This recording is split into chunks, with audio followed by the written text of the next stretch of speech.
Hi everyone, welcome and welcome back to my YouTube channel.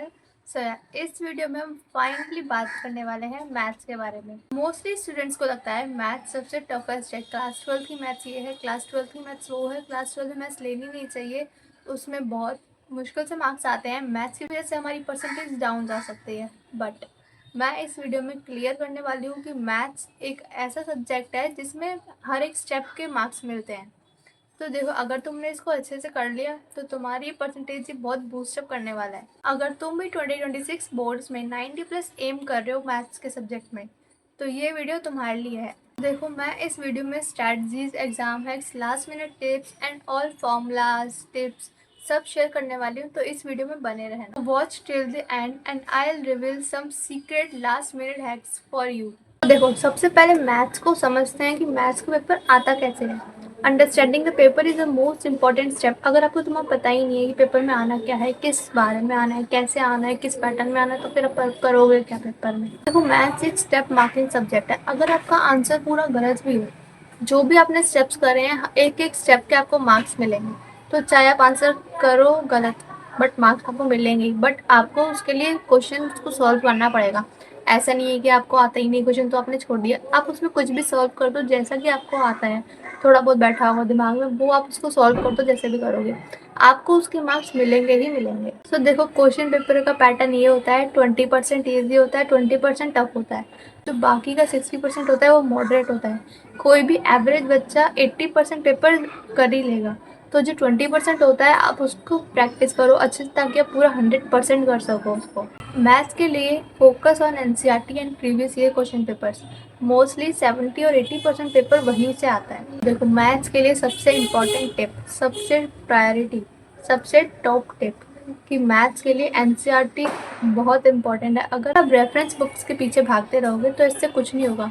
NCERT is the most important. अगर आपकी NCERT clear नहीं है, क्योंकि paper में, बोर्ड में एनसीईआरटी से काफ़ी आता है।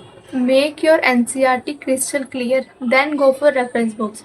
क्योंकि एनसीईआरटी, देखो, अगर आपने एनसीईआरटी एक बार करी है तो उससे कुछ नहीं होगा। मैं आपको बता रही हूँ, वो सिर्फ 10% काम करेगी। एनसीईआरटी आपको मिनिमम 3 बार करनी है, मिनिमम 3 बार। उसके बाद आप जितनी बार करना चाहो, एनसीईआरटी जितनी क्रिस्टल क्लियर होगी, आपको एक एक सम जितनी बार अच्छे से आता होगा, वो बहुत हेल्पफुल रहेगा। देखो, मैथ्स की अगर बात करते हैं तो सबसे पहले ये ध्यान में आता है कि प्रैक्टिस, जितनी बार आप प्रैक्टिस करोगे उतनी बार अच्छा रहेगा। मैथ्स के लिए आपको एनसीईआरटी को फॉलो करना पड़ेगा, प्रैक्टिस करनी पड़ेगी। चाहे आपका ट्यूशन हो या ना हो, आपको उसको अच्छे से फॉलो करना पड़ेगा, और वो भी डेली। मैथ्स को डेली करने से ही वो आपके 90 प्लस आएंगे। देखो, मैथ्स में 2 बुक्स हैं, पार्ट 1 पार्ट 2। देखो, पार्ट 1 आप पहले करोगे तो वो काफ़ी सही रहेगा, क्योंकि उसी के फॉलोअप सीक्वेंस में पार्ट 2 भी है। टॉपिक वाइज स्ट्रैटेजी की बात करती हूँ, तो आप तो स्टार्टिंग 12th की मैट्रिसेस और डिटर्मिनेंट से कर चुके होंगे, क्योंकि वो बहुत इजी चैप्टर है। 11th से ऐसा लगेगा कि बहुत इजी चैप्टर है, तो आप उसको इजीली कर लोगे। मैट्रिसेस और डिटर्मिनेंट के बाद आप रिलेशन एंड फंक्शन करना।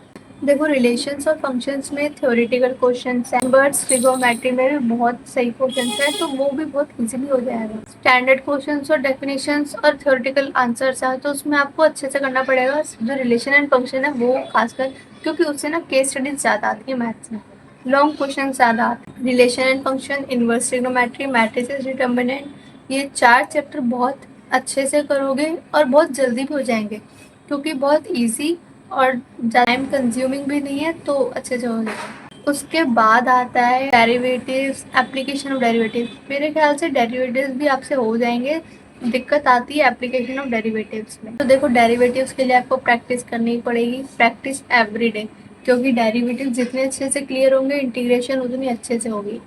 एप्लीकेशन ऑफ डेरिवेटिव्स में आपको थोड़ी दिक्कत आएगी, मेरे को भी बहुत दिक्कत आई थी। एप्लीकेशन ऑफ डेरिवेटिव्स मेरे लास्ट बोर्ड एग्जाम तक क्लियर नहीं थे, और मैंने बहुत सारे क्वेश्चन छोड़े थे बोर्ड एग्जाम के लिए, और थैंक गॉड वो आए नहीं थे बोर्ड एग्जाम में। देखो, मैथ्स में एग्जाम्पल्स भी बहुत इंपॉर्टेंट है। क्वेश्चन से ज़्यादा एग्जाम्पल्स पेपर में आते हैं, क्योंकि उनको पता है कि बच्चे एग्जाम्पल्स को छोड़ देते हैं और वो एग्जाम्पल्स पेपर में देते हैं, तो आपको एग्जाम्पल भी फुल करने हैं।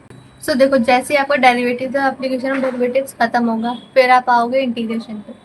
एप्लीकेशन ऑफ डेरिवेटिव्स में आप मैक्सिमा, मिनिमा, ये बहुत इंपॉर्टेंट है, अच्छे से करना। इंक्रीजिंग डिक्रीजिंग बहुत अच्छे से करना, क्योंकि ये क्वेश्चन ना एमसीक्यूज में आते हैं। इंक्रीजिंग डिक्रीजिंग और मैक्सिमा मिनिमा केस स्टडीज में आता है, तो आपको इस पर ध्यान देना पड़ेगा। Practice practice practice.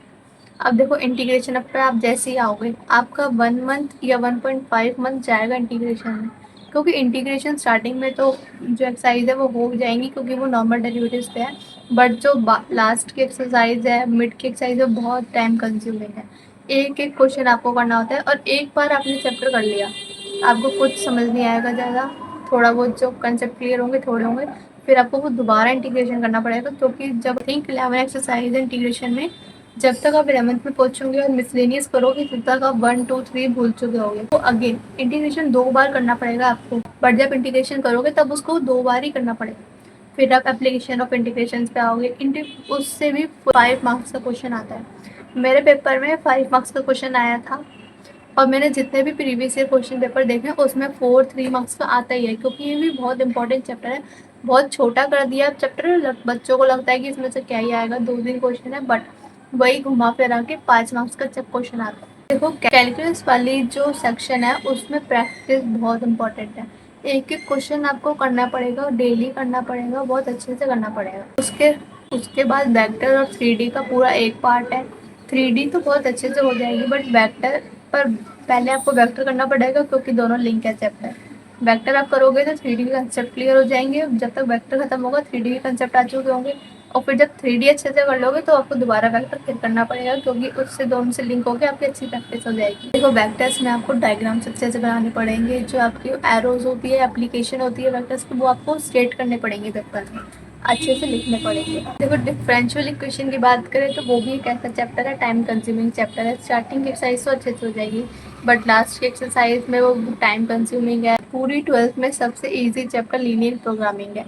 अगर अपने लीनियर, मैं तो कहूँगी आप इंटीग्रेशन और एप्लीकेशन इंटीग्रेशन के बाद लीनियर प्रोग्रामिंग करना, वो हो जाएगा। फिर आप डिफरेंशियल इक्वेशन पे आना और फिर आप वेक्टर और 3D करना। बहुत अच्छे से आपकी बुक, ये वाली बुक भी कंप्लीट हो जाएगी। जितने छोटे छोटे आप पहले कर लोगे ना, फिर लगेगा कि हाँ बस थोड़े से बचे हैं, वो देख लेंगे। लीनियर प्रोग्रामिंग में 5 मार्क्स का आता है, पूरा एक ग्राफ बनकर आता है। लीनियर प्रोग्रामिंग को स्कोर करने के लिए भी आपको अच्छे से प्लॉटिंग करनी आनी चाहिए, ग्राफ बनाने आने चाहिए। बहुत एक एक माइनर माइनर चीज़ से भी उसमें फ़र्क पड़ जाता है, तो आपको उसको ध्यान रखना पड़ेगा। अब बात कर लेते हैं फाइनली प्रोबेबिलिटी की। तो प्रोबेबिलिटी चैप्टर, प्रोबेबिलिटी बहुत इंपॉर्टेंट है क्लास 12th की मैथ्स में, तो मैं क्या ही कहूँ, प्रोबेबिलिटी बहुत मुश्किल चैप्टर है और दिमाग खाने वाला चैप्टर भी है। थ्योरम्स इतनी है उसमें, बहुत सारी मल्टीपल थ्योरम, बेस थ्योरम और कंडीशनल, बहुत कुछ है।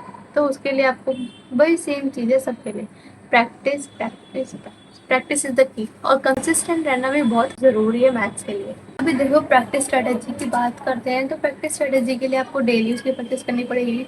डेली आपको 1 या 1.5 घंटा मैथ्स के लिए निकालना पड़ेगा।